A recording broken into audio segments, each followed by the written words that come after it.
I'm Melly. I'm Chris. And this is Beggar's Belief, home of scams, shams, hoaxes, pranks, and charlatans. Stories that you shouldn't believe because someone is not telling the truth. That's 2 in a row. Yeah, it's slightly different each time for the second half. But you know I appreciate that, yeah. I'm getting close. Yeah, we're getting there. We're getting there. Yeah, we might actually have something going here. Or we might not, and I'm just delusional. Which I accept as that might also just be the point of the podcast sometimes. You know what? So. Melanie's Delusions, the podcast. Yes, there we go. Let's say it for what it is.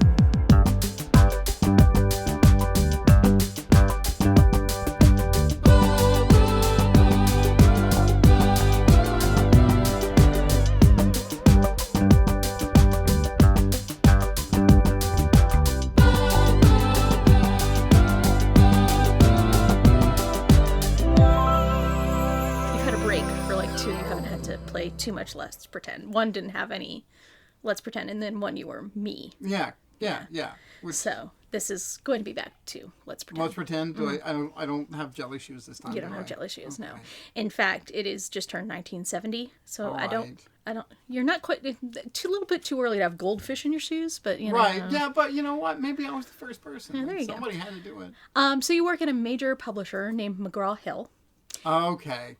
You know where we're going already? No, I just know McGraw-Hill. That's all I need to know. This was before they kind of made the shift to textbooks and education that they did later. They were more just a general publisher at the time. Yeah. So you're looking at books that you're considering printing, publishing, taking on. There's an autobiography penned by a 101-year-old Sioux chief. There's a biography of George Bernard Shaw penned by his wife. There's an in-depth biography about Lawrence of Arabia, and you just got a word that an author who has worked for you many times before has gotten permission to ghostwrite the autobiography of Howard Hughes. Would you have known which one was the scam? He's really thinking. I would say the autobiography of Howard Hughes. You are right. However, it's actually kind of a trick question because the first one was also a scam, which we will be doing in a later episode. All right. But today we're doing the autobiography of Howard Hughes, yes. All right. And this all ends with jail time and a Time magazine cover that says Con Man of the Year. So could we call it Jail Time magazine? You could, but you would probably be put in jail for that pun. All right, yeah, fair enough. All right, let's go. There has to be some punitive issues for bad puns. Yeah, all right. So before we get into the con, let's talk about the actual life of Howard Robard Hughes Jr., who is a fascinating figure, and knowing a little bit about him will help. Yep. He was born in 1905. His father started the Hughes Tool Company when Howard was 4. This allowed Hughes to get a great education, but he lost both parents when he was in his late teens. At this point, he inherited the majority of the estate. He developed an interest in planes and flying, married a woman named Ella Botts-Wrights, and moved to Los Angeles with an interest in films while still managing the tool company. He was known as a businessman, but in California, Hughes financed a series of films, many being nominated for Academy Awards. In the late 40s, Hughes Tool Company acquired ownership of RKO Studios, radio stations, and a series of movie theaters. He fired most of the staff, cut the number of films being produced drastically, and produced most of them himself. He worked with Janet Leigh, John Wayne, Jane Russell, but with a series of lawsuits brought against him by various shareholders and later a federal antitrust case, he eventually did pull out of the motion picture industry. Yeah. Hugh had a bigger contribution to aviation. Correct. Yes. I've seen The Aviator. Oh yeah, I love that movie. I really do enjoy that movie. I love that movie because of the use of color too. Yeah. And, you know. The cinematography is great. Yes, and DiCaprio. Yeah. It peaked DiCaprio. Sorry, that's one of my favorite, actual roles. Yeah, DiCaprio, no, I agree. You know. Anyway, thanks to his love of flying, he financed several state-of-the-art custom aircrafts, set world records for speed and distance, including a later record for a round-the-world flight. He also got a job at an airport under a fake identity, which I didn't know. Literally started as a baggage carrier and worked his way up to co-pilot. What? Just for shits and giggles. Is this also the story of Catch Me If You Can? No, what are we doing here? I didn't know that one, and I actually kind of respect him a little bit more for it. In 1932, he founded Hughes Aircraft Company. It put him in place to build aircraft for World War II. He later acquired TWA, Northeast Airlines, and Air West. In 1968, the Hughes Tool Company had purchased the Las Vegas Air Terminal. Hugh himself also survived 4 airplane crashes.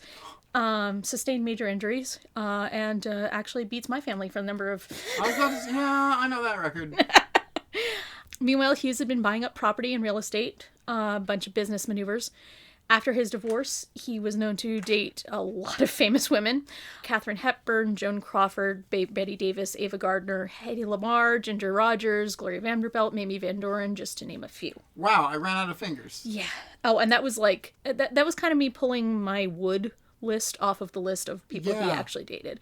Jeez. Like, it was, yeah. He later remarried. However, a friend quoted that, "I don't think Howard could love anything that did not have a motor in it." I mean, okay, yeah, fair enough. Yeah. He was known as a financial and contract genius, such as maneuvering to make his aircraft company legally tax-exempt charitable organization by using another business of his, the Howard Hughes Medical Institute, and managed to do some maneuvering, and suddenly he's not paying taxes.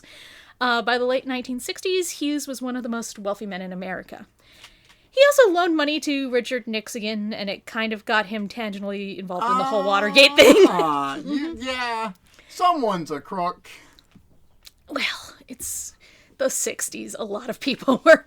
So there's a lot of reason to be interested in Hughes from the culture, pop culture at the time, the public was. But his actions later in life made him more bizarre. By the time our story starts, Hughes had refused any interviews for over 15 years. He was always known as eccentric, but he started to live as a recluse. Fairly early, he went to screen a movie and just didn't leave the room for 4 months, eating only chocolate bars, chicken, and milk. And that was the start, kind of his downward spiral. I would say so. Yeah. Because, I've done that, but it's only for, a week. Chocolate bars, chicken, and milk? I'm from the South. I don't know if I would stop pooping or never start No pooping. other context. Let's move forward. He was known eventually to just sit surrounded by Kleenex boxes, attended to a staff who weren't allowed to look at him, and was usually naked while he watched movies. Okay. I don't know if that's living the dream or living the nightmare. Depends on who you ask. Depends on the movie, too. Oh. This behavior just increased. He pulled further and further out of the public life, communicating infrequently, spending more and more of his time naked watching movies and sequestered for a long period of time in his rooms. At one point, he refused to leave his floor of a hotel for the point that he just bought the hotel because it was easier. There were lawsuits brought against him in this time where he could have just basically cleared it up by showing up in person, notarizing something, or showing up in person and testifying, and he would not be seen. And it cost him millions. Oh my God. Think of all the Kleenexes he could have bought. So Hughes probably had OCD and probably suffered from allodynia, which causes extreme pain responses to things that don't actually cause pain. No. So it could have been his clothes, the act of bathing, could have just been excruciating to him. He was also suffering with increasing mental issues. He had neurosyphilis. We almost need a bell every time I mention syphilis. Yeah, in this. honestly. Watching movies might have been the only thing that could have distracted him from his pain, along with an increasing addiction to codeine. He was unwell, physically suffering, and there was very little that made it about him out to the public, but they ate everything up. Yeah. So, two authors named Clifford Irving and Richard Suskind had an article that basically just said he had moved from one hotel room to another, and this had made major news, and they were like, wow, if this makes major news, people will eat up anything. So their first plan was, let's write an unauthorized biography of Hughes. But then they seized on a different idea, because they would make a whole lot more money if they created an autobiography. Correct. Yeah. So they were going to claim that they were greenlit by Hughes to do this autobiography, and they really doubted that Hughes was going to protest because he hasn't taken action on anything else, so why would he come out for this? So, a little background on our two co-conspirators. Richard Suskind was born in New York City, served in the Army at the Battle of the Bulge in World War II, and had authored several books. He was struggling financially as an author. At the time, he was trying to write a biography of Richard the Lionheart, but didn't know how to proceed because he knew publishers in the late 60s wouldn't go for the rampant homosexuality. Fair enough. Yeah, not really. Enough. Yeah. Clifford Irving was a published author. He had been working as a correspondent for NBC in Israel and saw the Six-Day War in 1969, and afterwards wrote a book about the battle, including interviews with the soldiers and photos. He taught at UCLA, graduate Stanton School in 1961, and one of his students was the actor Cary Grant. At the time of all of this, he was married to a woman named Edith Summer, who was a German artist, and he had 2 children.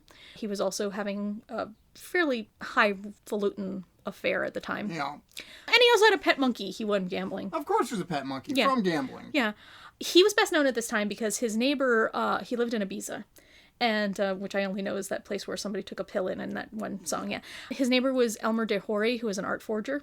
DeHory asked him to write a biography, which he did based on research and interviews that he kind of ghost wrote into this whole thing. It was published as fake exclamation point in 1969. Whoa! And we're actually going to be covering that in a future article that's already slated. Right. That's going to be an episode at one point.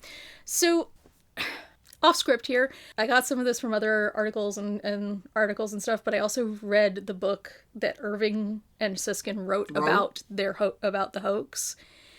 And I have to say, this is so... They make themselves up to be these golly gee shucks sort of guys who no one could have ever seen that this was going to go bad.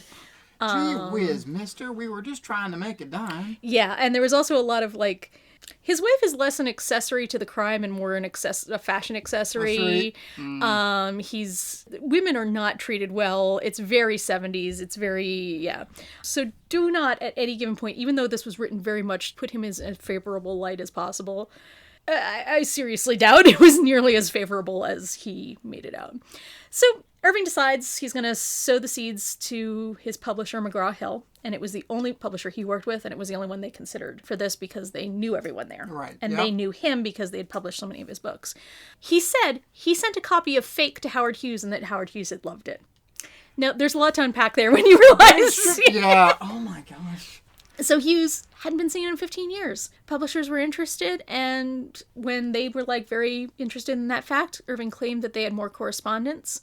Irving met with a publisher to work out a deal to do an autobiography, and he brought forged correspondence between him and Hughes. I was going to ask if any sort of evidence of the correspondence was ever presented. And basically saying that Hughes would be okay with it. Irving and Suskind, I'll just combine their name into one thing. Irving and Suskind had That's found... my favorite ship. Yeah. Had found out that Hughes always wrote on yellow legal paper with a fountain pen. So Irving created his forged letters on the same. The initial forged letters from Hughes were based on a print of a letter that was by him that was inset in a small little pic on a Newsweek article. It was only 3 sentences long. Irving tried to copy them and presented them to his publisher. The letter said that Hughes wanted the story told prior to his death, and he was avoiding traditional journalists and biographers because he wanted the truth to be out there. The wording in the letters was what really managed to convince the publishers at McGraw-Hill that it was real. Immediately after presenting these papers to his publisher, Irving found a longer letter that was written by Hughes and realized his forgery handwriting was awful. So he practiced that night getting the handwriting correct, rewrote the letters he had just presented, and showed back up with the new copies, and no one noticed that they had changed. Oh my gosh. So the publisher believed that the real man was on board. So they offered Hughes a $100,000 signing, another $100,000 upon completion of the transcripts, and a final $300,000 on acceptance of a finished manuscript and a preface by Hughes himself. This was going to be presented by Clifford Irving when he met face to face with Howard Hughes, and the whole situation was set up so that Hughes would never directly interact with the publisher. Irving was the go-between. Yeah. The contract was between the publisher and Irving and Irving and Hughes. Okay, There's no direct. They had set it up. Hughes had no way to be contacted directly by the publisher. Yeah. So Clifford headed to Mexico, supposedly to meet with Hughes to finalize the deal. In the story, he told the publisher upon coming back, a mysterious pilot had picked him up, taken him to Hughes, who was touring ancient ruins in a Buick, while looking like an ancient ruin himself. They talked, bonded, met the next day at a hotel where Hughes had accepted the publisher's offer. In reality, for all of this, Clifford messed up his bookings and had to come up with a reason that Hughes wouldn't be in his penthouse home where everyone knew him. So instead, he just went to Mexico with his mistress, and they just spent the days in their hotel room. Not in a Buick looking at ruins? No, there was no Buick. There was the ruins are actually there, but no Buick. Just an actress named Nina who, yeah. So the way the book was going to be written, and that the publishers had agreed, was that Irving would interview Hughes and their conversations would be recorded. Then these recordings would be transcribed by Hughes's secretary. Irving would return from the meetings with only these typewritten transcripts to show for it. And based on these typewritten transcripts would pen the autobiography. Basically goes right in. Despite the fact that Hughes was known to be an agoraphobic recluse, Irving decided to have them meet all over the place. Puerto Rico, Los Angeles, Nassau. Basically, he got the publisher to fund vacations. In the meantime, he worked the travel into the character that they came up for this fictional version of Hughes. In the book, Hughes was a world traveler, deep undercover. He's looking for deeper meaning in life as he travels around. And the McGraw-Hill, totally into it. As far as scams go, I mean, more power to them for getting this far. Like, it's like if you give a mouse an airplane. Yeah. Yeah, it's like anything else. Once you believe things, it's hard to stop believing things, you know? McGraw-Hill signed code words. Book was named Project Octavio, with Hughes being called Octavio. The autobiography with the company was kept on a need-to-know basis. And Irving, every time he came back, not only did he have these transcripts, he had these stories about the time he spent with Hughes, just the Hughes the man, and would regale anyone who was on the need-to-know basis. Like, he claimed that Hughes would fly to Puerto Rico specifically because he only wanted very fresh bananas. Like... But that sounds believable. Like, exactly. I cannot, especially like this eccentric individual who he is with the amount of money he has. Like, yeah, why not? And there was a lot of that where it was like, okay, you can totally see why. So with this basis in place, Clifford, Irving, and Richard Suskind started researching Howard Hughes because they knew they would have to have as much facts as possible in place. They started by reading every biography on him that they could find. They used their time in New York City to delve through libraries, studying books on airplanes, pulling up old articles about Hughes on microfiche. They traveled to Virginia, read through articles from the Civil Aeronautics Board. This was in the middle of the protests of the Vietnam War. I want you to keep this in mind. Okay. Irving just got an appointment in the Pentagon under false pretenses and just walked right in. If you do anything with enough authority. He's given access to basically any file on Hughes that was not classified. Excuse me? Yeah. Like I said, height of the protests of the Vietnam War, and this dude just kind of shows up. Right in. And is like, hi, I am here to go through Pentagon. Hi, we are Pentagon. Please come in. Exactly. And apparently he got lost in the Pentagon, and everybody was like, oh, no, you're fine. Keep going that way. And at this point, he delved into the Library of Congress, just reading and studying. And at this point, this is where things start to deviate from somebody who is working on a biography is doing things ethically. Because, first of all, he's researching things that... I'm going to make up a story, but I want to have my facts right to make up a story. So he's researching those. And he is looking at Hughes's 1947 testimony in front of Senate and realized this is a long volume. I don't have enough time to do this all. So he just stole the book by sticking it in his pants. TLDR, put in my pants. And apparently got partially frisked and still managed to get out. Yeah. Oh, what's that you got there? Oh, it's not a book. You're just happy to see me. Go on out, buddy. Keep going. You're going to get lost if you go that way. Yeah, the nuclear codes are down there. But this is where it was like the book that he wrote about this is it's written like it's fiction. And it's like you don't know kind of how much to believe all the time. But there's that whole section. It's like 4 pages on him and this security guard. It almost reads like it's the beginning of a romance. Oh my It's gosh. funny as hell. With, Senate committee reports stuck in your pants. So he gets access then to the records of Time Life, and they are more complete than anything else he had actually found at the time. Records of correspondence, tales of personal life, accounts from people who had worked for and with Hughes. But all of this was unpublished, meaning that he had access to it, it was verifiable, but it was also not stuff that was common knowledge. It would add a lot of credibility to him. They did run into a snafu, because they were going to take all the money that the publisher was supposedly sending to Howard Hughes. And they couldn't deposit checks made out to Howard Robert Hughes. Womp womp. But they could have checks made out to H.R. Hughes. So they had a weird bit of luck. They have a lot of really weird bits. That seems to be a recurring theme here. A luck, yeah. Edith, Irving's wife, had a mix-up with the Swiss consulate in Barcelona years prior. Because of marriages and divorces, she'd gone through several last names in rapid succession, and mailing the passports hadn't worked out. So she had a spare passport. Like you do. So she agreed to be part of the heist and created a false identity as an expatriate Swiss businesswoman named Helga Renate Hughes. There it is. They took pictures of her wearing a black wig, glasses, and dark lipstick, then bleached the original ink off the passport and carefully printed in new information and a new signature. She flew to Zurich and opened a Swiss bank account specifically to process these payments. My God. After the first check was passed, the first check made out for Hughes to get started, Irving and Suskind happened upon a coincidence another weird coincidence. They used one of their trips to take a detour to visit Suskind's aunt, who insisted they visit an old family friend. In this conversation, it came up that an acquaintance of this old family friend was looking for a ghostwriter for his autobiography. The family friend had a rough draft of what he wanted, and he was named Noah Dietrich, and for years had been Howard Hughes' best friend and right-hand man. What? Yes. And he just had this... How do they keep stumbling into this? Right? It's like the universe is like, I want you to have this money. This money in particular, this X amount of dollars from McGraw-Hill, it's yours. So he literally just had it sitting in his office, and he hands it to them. They take it overnight, obviously make a copy, full of personal accounts, interesting stories about Howard Hughes, intimate details that had never been reported on for obvious reasons, like how Howard Hughes got gonorrhea, how he was punched out by somebody's husband, but there were also transcripts of Hughes talking, which gave Irving and Suskind the ability to replicate his speeches, his turn of phrases, and whatnot. Irving, he was like, after let him borrow it overnight, and like I said, they immediately went and made 2 copies. He brought it back. He's like, well, I can't take this on. The family friend's like, well, just don't tell Dietrich about this. I actually have this copy. I'm not supposed to have this copy. He loaned it to me, and I made a copy just because I wanted to reread it. So he doesn't know that I was trying to help him find a biographer. So there's no record that they ever got this. Like I said, there were so many coincidences on this one. So they have all of this information, all of this research, so it's time to actually start writing the transcripts that would supposedly be these interviews with Hughes. The way they actually did this was they took turns playing the roles of Hughes and the interviewer.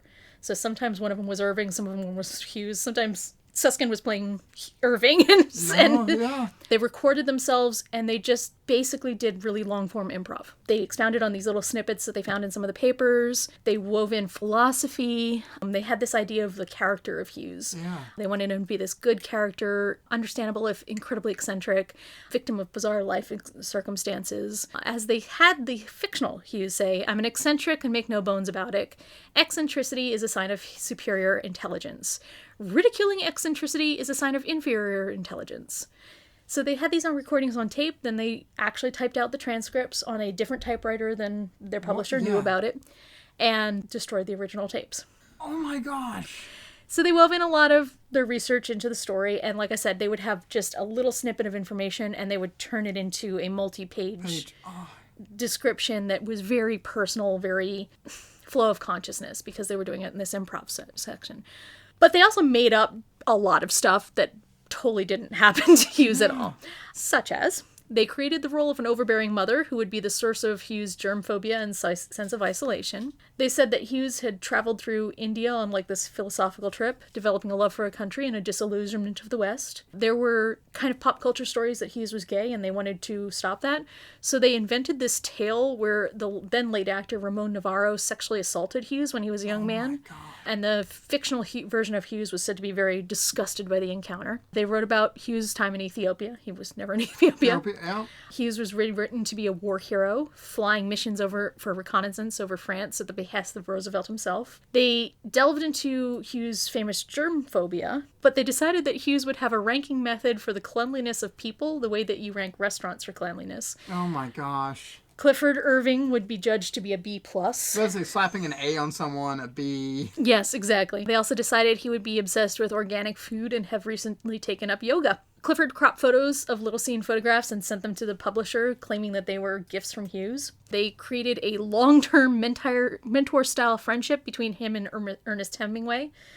No sign that the two of them ever met. Yeah. They said that Hughes had a series of doubles who helped to maintain his agoraphobic reputation, and that one of the doubles had accidentally been kidnapped. And then Irving claimed that in one of his meetings with Hughes, he got into a limo to find another man already there, then Vice President Spiro Agnew. And they just played up the whole loan to Nixon to a lot bigger of a deal than it was. Obviously, some of those are a lot higher ticket lies than others. Correct. They get these transcripts. Everyone higher up in McGraw-Hill, absolutely entranced. Gushing, they're all finding their favorite parts. The sections that they gathered from lesser-known sources sold the realism of the less believable portions of the book. A handwriting expert was brought in, and he verified that the letters forged by Irving were actually from Hughes. Over the course of this, There's actually 4 separate times that the forged letters were verified. Verified 4 times? 4 times. This kind of keeps happening throughout this come. So they're estimating what's their first edition needs, and they plan to publish around 500,000 copies of the books. They were already selling their printing rights. They threw high roller parties to announce that this book was being written, scheduled press tours, whole 9 yards. So at this point, they still have the transcripts, and they need to take this and turn it into a biography. Right. So at this point, that's where they work. So while Suskind and Irving are working on kind of creating this biography, you kind of have to wonder, because it's been public now, how long could they go on with the hoax? That's what I mean. And also they're getting much more open about it. You start having these press parties, these press tours. It's known. And the book's not even written. Yeah. Really early on, before much more publicized, there was an article in a newsletter that just mentioned that they were going to be writing this biography, and they knew that the real Hughes subscribed to the newsletter and was against publicity. And they were like, oh, this is the first we're going to be on his radar specifically. Right. McGraw-Hill also gets word that another man named Eaton had gone to a rival publisher with almost exactly the same promises, technique, and contract that Irving and Suskind had developed. Literally, someone else came up with the exact same hoax around the exact same time and went to a different publisher. There was, of course, to McGraw-Hill, because there's so much similarities, they thought that this person had managed to steal the transcripts. Yes. That was all they could come up with. There were other people who thought maybe that Hughes was playing, because Hughes is known for being such a manipulator, that maybe he was playing 2 different people off of each other, 2 different publishers off of each other. They didn't want to come out and say that the other one's a hoax, because Irving and Suskind know as soon as they put that word out there, people are going to believe, well, why is ours not a hoax? So they're like, tactical distraction. Yeah, coincidences. So they had a series of telegraphs where they said that Hughes had said that the other autobiography was false, but that wasn't the important part. Ignore that other biography completely. Let's focus over here. Right. Hughes had found out that McGraw-Hill was planning to sell the rights to Life magazine to publish a shortened version, and he was furious. He hated Life magazine, refused to work for Life magazine. If they had said anything about Life magazine, the whole project would have never started. The result, tried to redo the contract up to $1 million, with all these stipulations, including rushing out the timeline of getting the book published, which would put them ahead of the other fake book. Yep. The publisher is rushing to try to fix this issue, and Irving and Suskind take the time to finish typing up some of the transcripts and working on that. And yeah, McGraw-Hill thought that Hughes had pulled this whole manipulative thing, and so they came out and gave an extra $250,000 to Hughes to placate him, and it was sort of a momentary distraction from everything else. The publication schedule is now being pressed up, and they're rushing to try to write this thing through. When the press had released that the autobiography was about to be published, Hughes Tool Company issues a series of denials about the project almost immediately. Irving responded by claiming that he was the one arranging one more meeting with Hughes, because we got to talk about this. Why is your company saying this? And that when he shows up, Hugh is on his deathbed, that this is people working outside of Howard Hughes because he's not able to work with them, concocts this whole story that, oh, the powers that be are manipulating this man who is too close to death to do anything. In reality, he's taking a paid vacation with a blonde scuba dive instructor who he had just met. Book is still being written. I cannot that this is before the book is even fully written. Irving is trying to hold out on convincing people of the lie until he had final checks cleared, obviously, at this point. Hughes himself reaches out to a journalist he had worked with in the 50s prior to becoming a recluse, named Frank McCulloch. McCulloch shows up in the McGraw-Hill offices and demands to meet Irving. They shake hands. Clifford and Richard Suskind literally run out of the building terrified. After they left, McCulloch does what Irving had never done and got the real Howard Hughes on the phone with the publishers sitting there. So, next morning, Irving sucks it up, shows back up, ready for the gig to be up, sits down at a meeting table filled with McGraw-Hill executives and McCulloch. And McCulloch is exhausted looking because he spent the whole night reading the autobiography.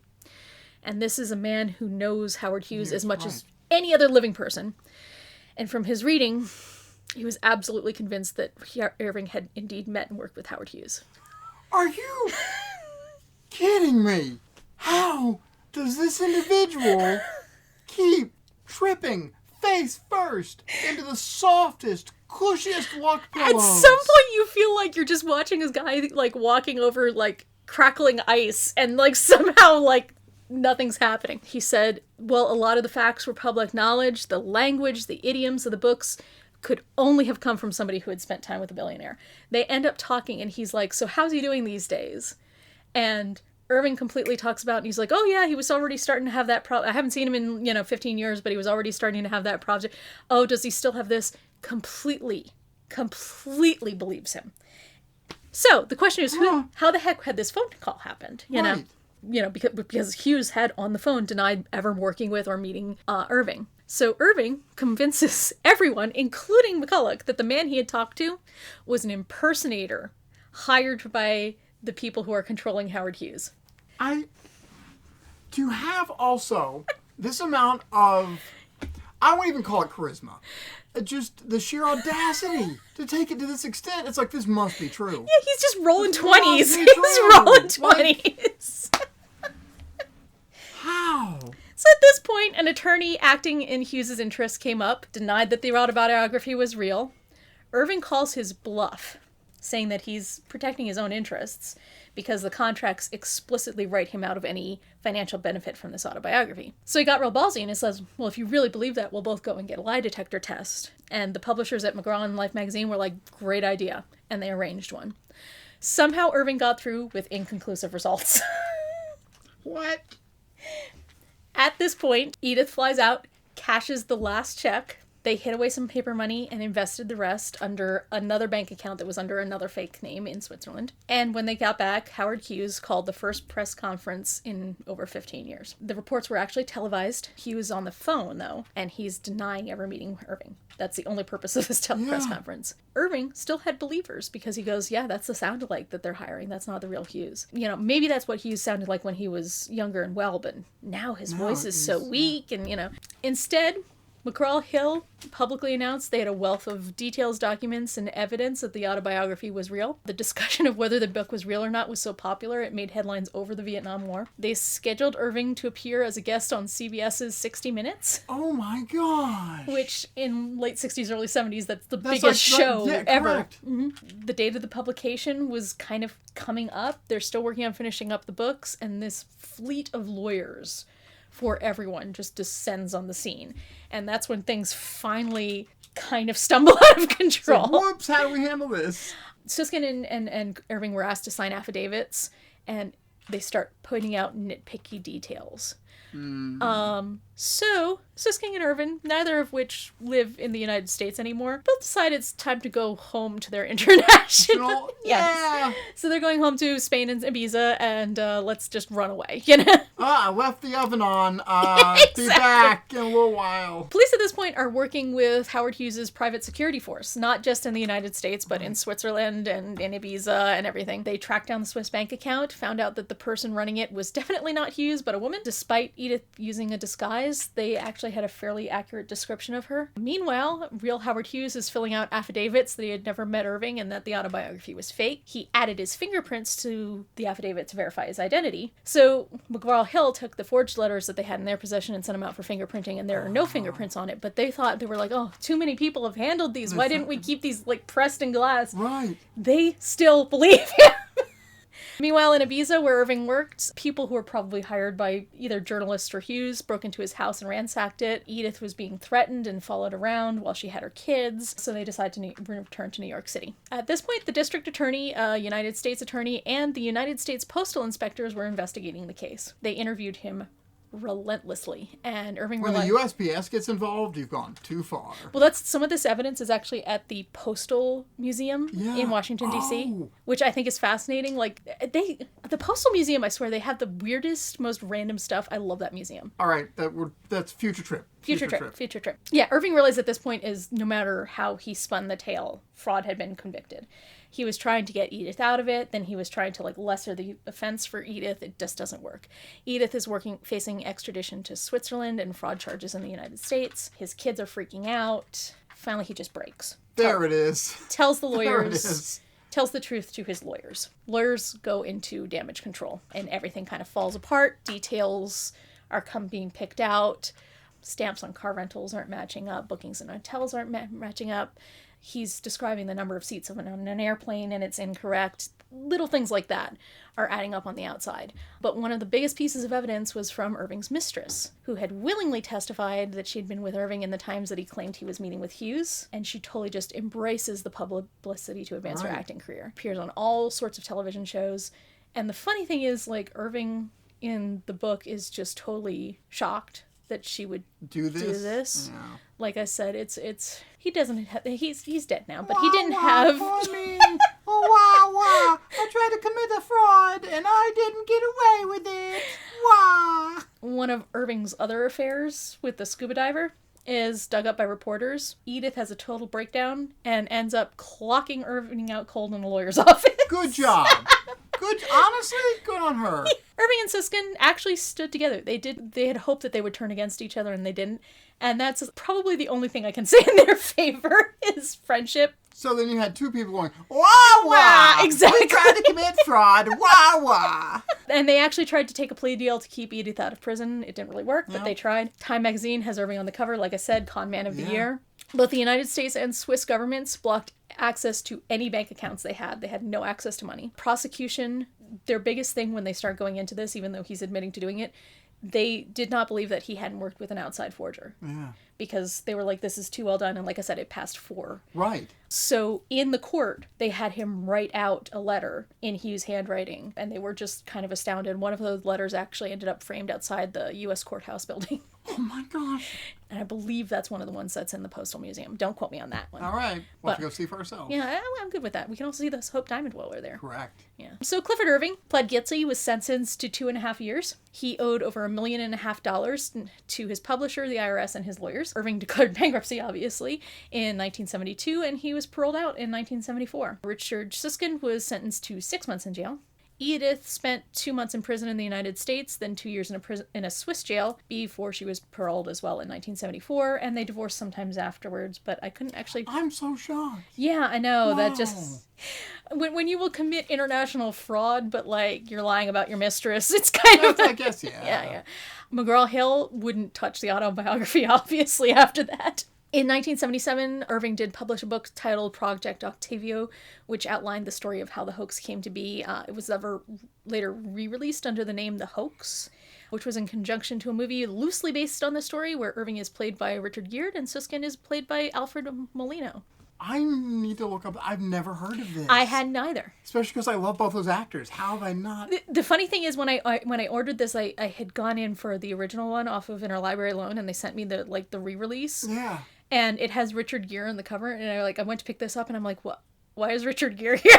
Richard Gere has randomly entered the picture. Richard Gere was the real fraud along the way. Exactly. Irving went to publish several books on online platforms because most publishers wanted nothing to do with him for obvious reason. He had nuked a lot of friendships in this process, obviously. He did have the autobiography printed. I got a copy, again, Interlibrary Loan, flipped through it, and it's fascinating. It's fascinating how much they massage the facts, what they do in order to make Hughes always come out in a positive light and other people come out in a negative light. Like, there's a lot going on there. Just the fact that McGraw-Hill, these publishers, these people that had been in this industry for a very long time, were so doe-eyed through the whole process.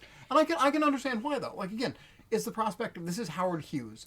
This, if true and publishable, will be the biggest release potentially of the century that we could have here. Why not believe it? Mm-hmm. Why not believe it until we can't? This is a guy who has done multiple novels, but also multiple factual-based books on, war correspondence and on biographies. There's no reason... Why would he lie? Why would he lie? They had a 10-year relationship, business relationship with this person, So in 2014, the Briscoe Center for American History at the University of Texas acquired all of Irving's personal letters and papers, including everything about this. Irving died of pancreatic cancer in Sarasota, Florida at the age of 87 in 2017. Howard Hughes had already passed away in 1976. And I apparently didn't write down when Suskind passed away. I know I had looked that up at some point. It doesn't matter. But Suskind is also gone. Yeah, pretty much everybody in this story has passed on, except for Richard Gere. Right, yes, and Alfred Molina. Yeah, which my grandmother would be my grandmother had a mild crush on Richard Gere. I mean, me too. Honestly, Mothman Prophecy is the best work he's ever done. I accept that. But I've also told you my Mothman story. Yeah, you have. Yeah. But wow, my brain just went through a lot of speed bumps, sudden stops, jug handles, and a couple of like barrel rolls. Like, the funny thing for me was I read this on multiple sources. And at first it was like, oh, well, this is why this is, oh, here's where it's going to fall apart. Oh, it didn't fall apart. Oh, this is where it's going to fall out. Oh, it doesn't fall apart. Oh, they stumbled into this thing they shouldn't have. And I'm rereading it in his own words. And I'm still expecting it to fall apart when it doesn't fall apart and not to work out when it does work out, because it was so unlikely that it would have succeeded the way it did. Yeah. What? I need to see this. I need to see the movie. I need to read like the hoax, and I need to see the film, because this is just fantastic. I want to see how they dramatize. Apparently, Irving was not really happy with the take that the movie got. Yep. He felt it was too fictionalized, a lot of the stuff, but I'm like... Oh, really? Whoa! You are complaining that real-life events were too fictionalized? The man who basically created the character of Howard Hughes through a massive improv session. There's such like a movie in a movie and a book in a movie here to be done. This is how you get metafiction. This is great. Yeah. I did it. Well, apparently they also had a whole lot of trouble when they were going back through them. It's like, well, this section here, how much of it is made up, how much of it was fact. And they really had a lot of issue just kind of separating those two things. Well, yeah, again, because especially like being so deep in this and invested and trying to get everyone else invested, I can absolutely understand at the end of the day how so many of these sections and moments and scenarios become blurred. Mm-hmm. And there was a lot I had to cut out. Actually, I cut a good third off of the, like, there's entire subplots I had to cut out, which are even, again, unbelievable, because I just didn't want this to go on for hours. We'll talk about those over drinks at some point, because works for me. Or or you just read the book. Read the books. Read the books. Read more. Always read more. Support your local libraries. ABR. Always be reading. Yeah. But yeah, that one was a wild one. And I was completely not aware of this at all. I'm sure if I had been around in the late 60s, early 70s, I would right. be. But somehow this one had completely... This is, the first I've ever heard of this. Yeah. And this is like something that would like fit right in my pocket that I'd love to like find and go down that rabbit hole. Yeah. So that's why we did it today. Yeah. Congrats. Especially from this side of the microphone. Do not believe everything you hear or read, especially if it's from McGraw-Hill. They're out of business, so you can say that. They got acquired. They went educational and then they got acquired. Yeah, especially. Yeah. This is Beggars Belief. And don't forget, you can find us on Instagram at Beggars Belief Podcast, and on all major podcasting platforms, Beggars Belief. If you have any stories you want to tell us, comments, feedback, 5 stars no less, you can email us at beggarsbeliefpodcast@gmail.com.